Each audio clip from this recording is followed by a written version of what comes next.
Oui, je m'appelle Nsengiou Varugaba Patrick, je suis réfugié rwandais ici à Paris. Euh, j'ai 4 ans, donc pendant ce qui a d'artiste rwandais de 1994, j'avais 5 ans. Bon, à peine 5 ans, donc 4 ans. Euh, j'ai quitté mon pays en 2013 parce que le gouvernement rwandais veut m'utiliser contre ses opposants et j'ai refusé et ça m'a causé beaucoup de problèmes et j'ai quitté mon pays, j'ai passé dans plusieurs pays en Afrique et finalement à cause de l'insécurité que le Rwanda était derrière moi, il veut me tuer dans tous ces pays et je me retrouve ici en France. Je peux dire que dans ma famille, ça a commencé en 1992. On avait beaucoup de problèmes parce que mon père était membre de l'opposition. Après, les, après que l'avion du président Abiyaman a été abattu, je me souviens bien, c'était le 11 avril. Plus de 78 membres de ma famille ont été tués dans notre région. Nous, on a eu la chance de se cacher. Et après, il y avait les frères de ma mère qui étaient les membres de l'armée rwandaise à l'époque, les FARC, Forces de l'armée rwandaise. C'est eux qui viennent de nous protéger. Donc, si je suis ici aujourd'hui, c'est à cause d'eux. Et donc, après le génocide, après que les FPR a pris le pouvoir, on avait beaucoup d'espoir que des choses vont changer, mais malheureusement, les FPR a continué de faire des choses qui sont semblables à ce que les Indiens ont fait. Ils ont continué de tuer les gens, il faut continuer de mettre en prison les gens. Donc, tout l'espoir qu'on avait, ça, ça a terminé. Donc, à propos des témoignages déjà qui accusés Onana, c'est vraiment, si tu as bien regardé, ce sont beaucoup de témoins, ce sont des témoins qui sont pro des régimes au Rwanda, des pro du FPR, du président Kagame. Par exemple, je peux vous donner un exemple de l'eux qui s'appelle Madame Koulibaly. J'ai lu un article là où ils disent que les Forbidden Stories, c'est un complot. Donc, vous imaginez vous-même la recherche qui a fait par plus de 50 journalistes qui a dit ce qui est arrivé dans mon pays, ce qui est arrivé aux réfugiés rwandais à l'étranger, que je fais partie. Donc, mais quelqu'un qui dit que c'est journaliste et ce qu'il a fait, c'est pas vrai, c'est eux qui venaient aujourd'hui pour témoigner qu'on en a.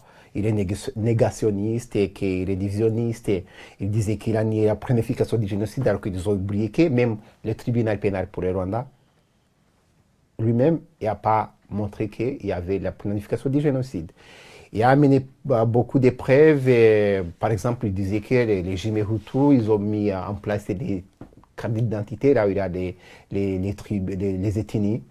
Alors qu'ils ont oublié que ces pièces d'identité qui a mentionné l'ethnie entre les Rwandais, ça a commencé au période coloniale.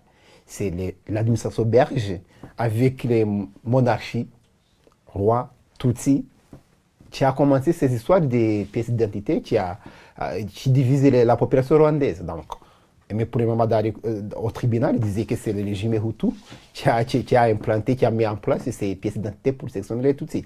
Il y a des mots aussi qu'ils utilisaient plusieurs fois, qu'ils appelaient tous des cafards, des choses comme ça.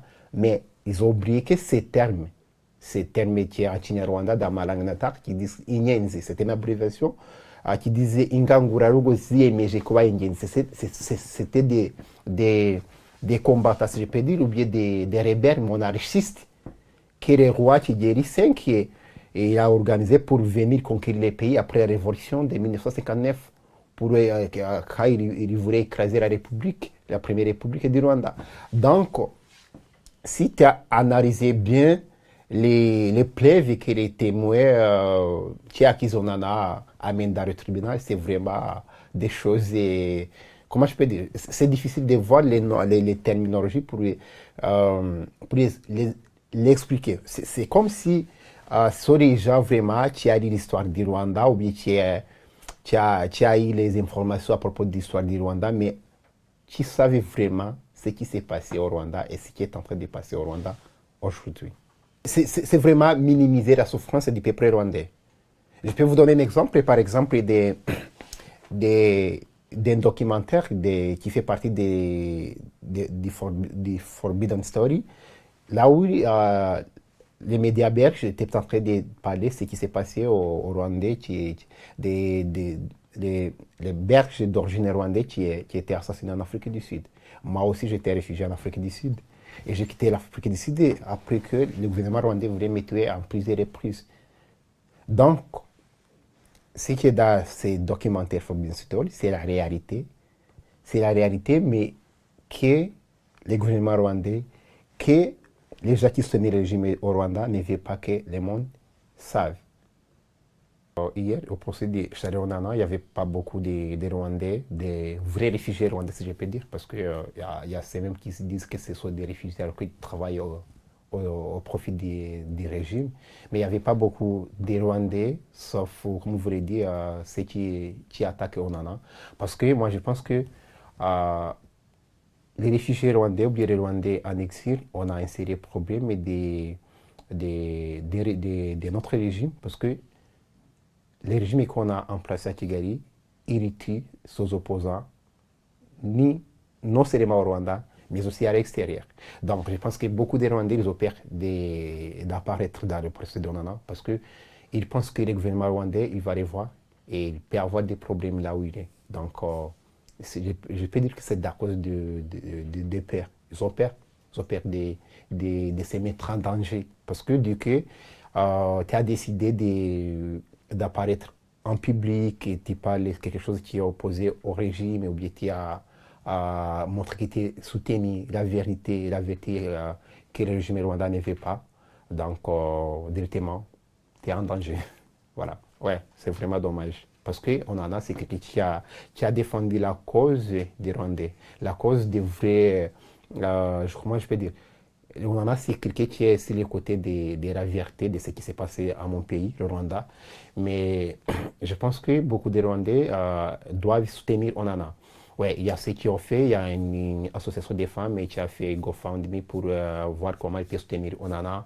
Il y a une association que j'ai fait partie, si je peux dire que c'est un groupe qui s'appelle Ribaruari Raye, donc c'est un groupe qui a beaucoup de jeunesse rwandais qui encouragent les Rwandais de parler de l'histoire.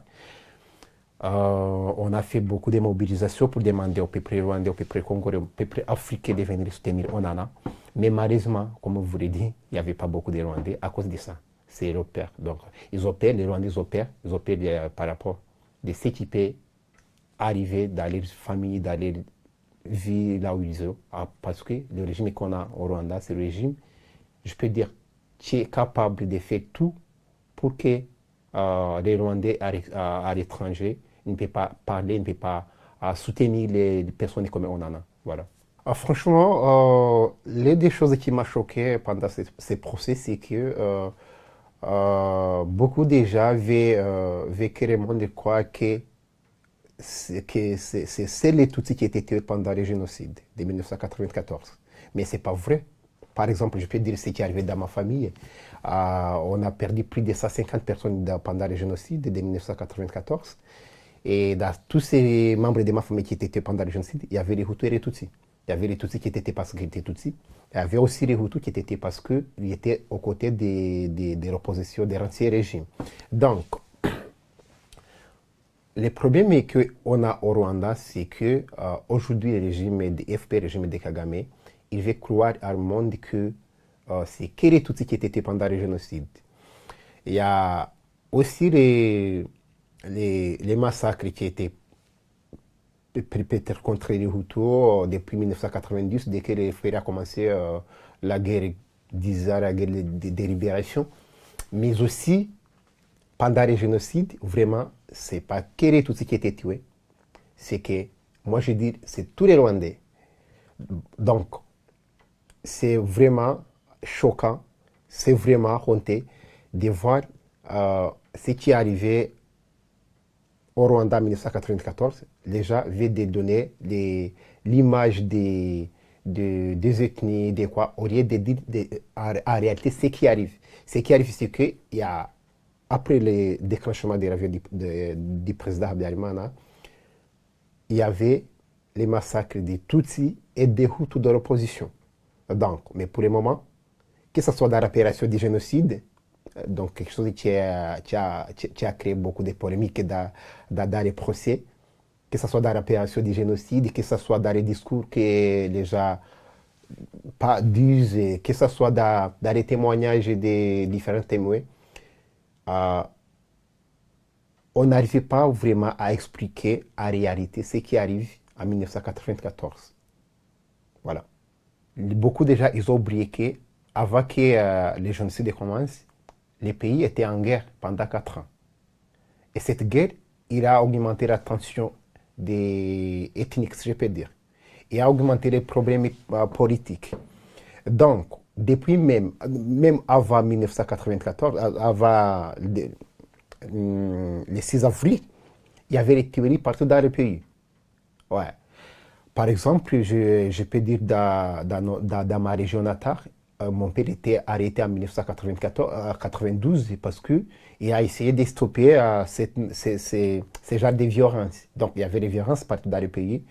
Il y avait, comme l'ancien ministre de la Défense, Gassama James, qui a dit ça hier, il y avait des attaques terroristes, si je peux dire, des FPR, là où il met des bombes dans des taxis, il met des bombes dans des hôpitaux. Donc tout ça, ça a monté la tension dans la population. Donc, c'est ce qui a fait que le 6 avril, dès que l'avion du président a été abattu, la population s'est déjà décorée, a explosé. Donc, les milices amenés, il a commencé à tuer les gens. Mais aussi, l'FPR, il a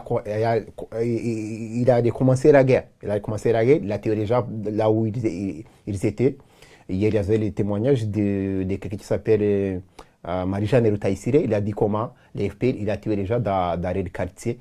Donc, c'est l'ensemble de toutes ces choses qui a fait qu'au Rwanda, beaucoup de personnes ont été tuées, comme les gens le savent aujourd'hui. Mais ce que je vais insister, c'est que les génocides, avant qu'ils commencent, il y avait cette genre de violence partout dans le pays. Il y avait beaucoup de réfugiés, il y avait plus de 1 million de réfugiés près de Kigali. Donc vous pouvez imaginer 1 million de réfugiés dans un pays à peu près de 7 millions. Donc la situation, c'était catastrophique, si je peux dire. Et donc c'est tout ça qui a contribué qu'après la mort du président Habyarimana, donc au Rwanda, ça a arrivé ce que les gens savent aujourd'hui. Un seul partie de ma famille qui était tué et tu mets à côté une autre partie de ma famille. Franchement, moi, c'est quelque chose que je ne peux pas accepter. C'est inacceptable pour moi.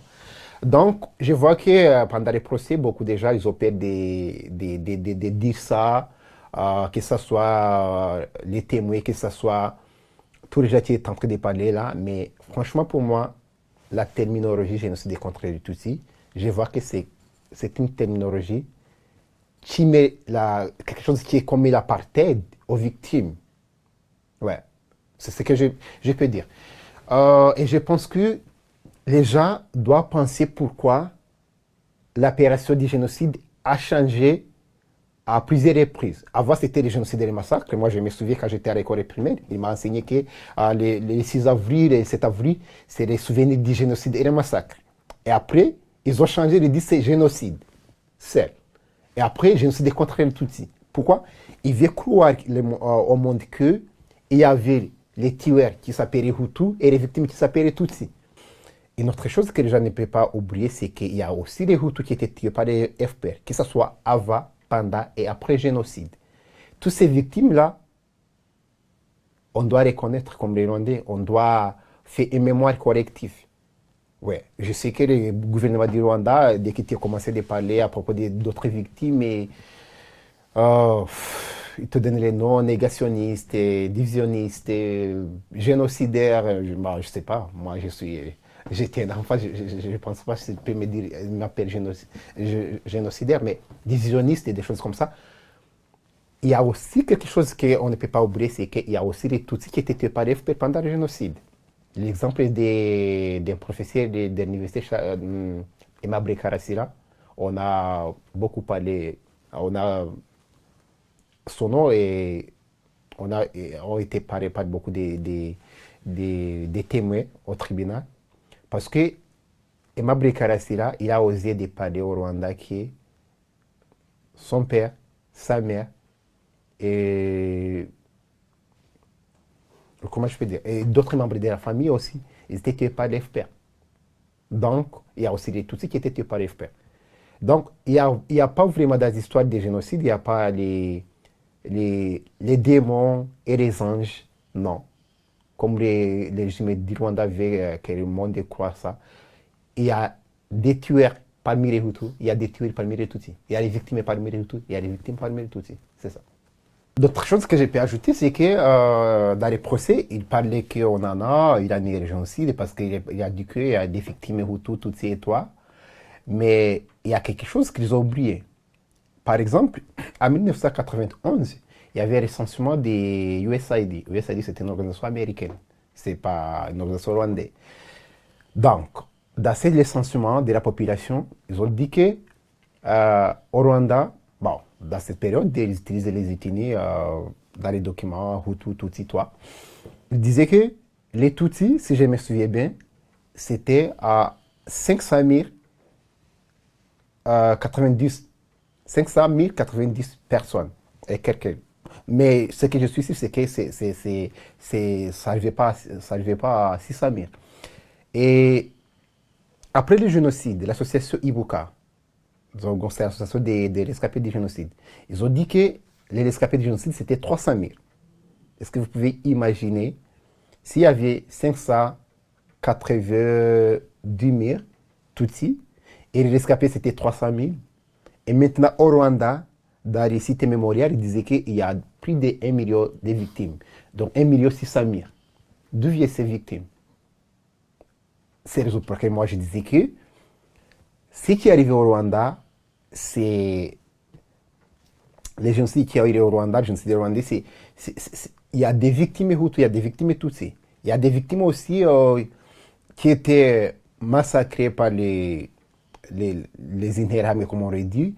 Il y a ceux qui étaient massacrés par les FPR. Donc, il y a beaucoup de choses, il y a beaucoup de vérités qui déjà ne voulaient pas que soit en public, mais en réalité, il y a beaucoup de choses qu'on en a, il y a écrit, qui est très intéressant et que tout le monde soit avoir la curiosité de continuer la recherche pour connaître la réalité de ce qui s'est passé au Rwanda.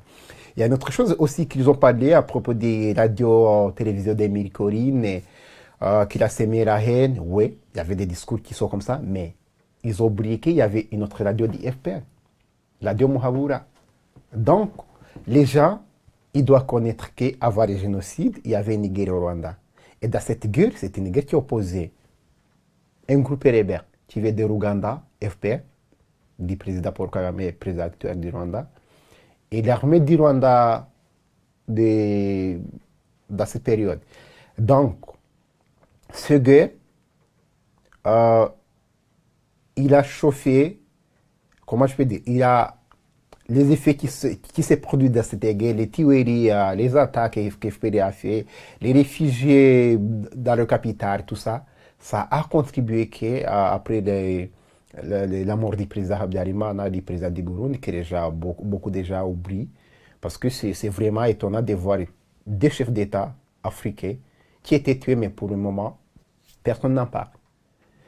Les gens doivent connaître qu'il y avait une guerre et il y avait beaucoup de problèmes internes pendant toutes ces 4 années de guerre, qui a fait que après que l'avion du président Habyarimana a été abattu, que la population qui a commencé de tuer d'autres populations au Rwanda. D'autres choses que je peux ajouter aussi, c'est à propos des zones turquoises. C'est vraiment choquant pour moi, par exemple, de voir aujourd'hui les autorités françaises, par exemple, qui disent qui acceptent que l'armée française y a contribué au génocide au Rwanda. Moi-même, si je suis vivant aujourd'hui, c'est à cause de l'armée française. qui venait chez nous dans l'opération turquoise, qui a sauvé ma famille et qui m'a sauvé. Et l'armée française aussi, il a sauvé plus de 11 000 personnes dans le cas de Nyarushishi, dans l'ancienne préfecture de Cyangugu, à l'ouest du Rwanda.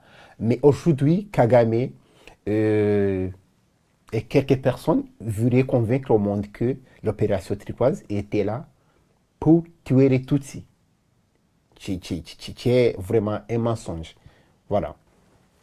Donc, ce qui est étonnant, c'est que ces FDLR que Kagame a appelés les génocidaires, dès qu'il entre au Rwanda, Kagame il les prend, il les forme, il les fait, il les envoie encore au Congo.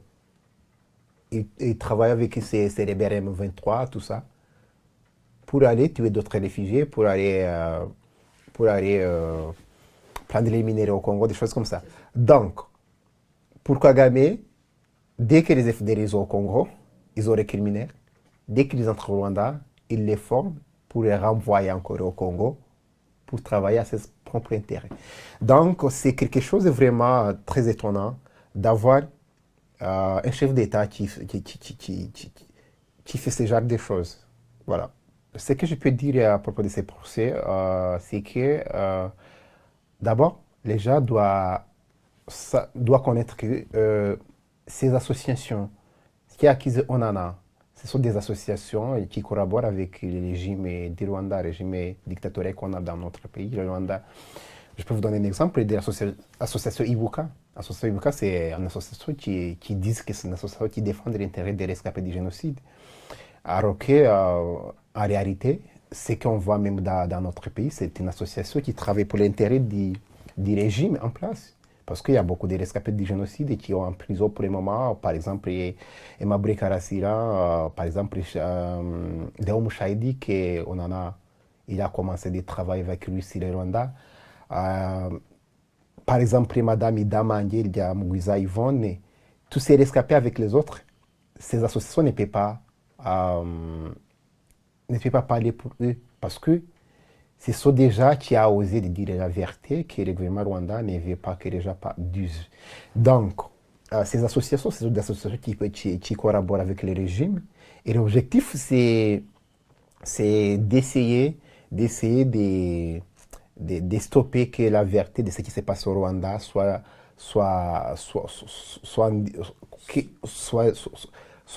comment je peux dire? Ouais. Donc, l'objectif, c'est que la vérité de ce qui se passe au Rwanda soit restée en cachette. Et aussi, ce qui est arrivé au Congo. Aujourd'hui, vous savez qu'on a fait beaucoup de travail sur le Congo. Il a écrit de ce qui s'est passé au Congo aujourd'hui. Et tout ça, il veut que ses œuvres et son travail qu'il a fait pour le Rwanda, qu'il a fait pour le Congo, qu'il a fait pour ce qui s'est passé dans la région, soit que les gens soient vus comme quelqu'un vraiment négationniste et quelqu'un qui n'est pas crédible. Donc c'est ça l'objectif de ces procès.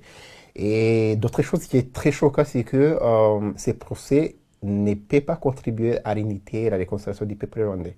Parce que si tu accuses c'est quelqu'un qui a dit qu'il y a des victimes de Hutu, Tutsi, toi. Et alors que tu savais que dans le Rwanda, il y avait ces victimes, il y avait toutes ces populations. C'est que vraiment, le gouvernement rwandais ne veut pas que les victimes, quelques victimes soient... il veut que quelques victimes soient oubliées. Donc, ces procès, vraiment, j'ai l'espoir que Onana va gagner le procès parce que c'est la vérité contre le mensonge. Voilà. Merci.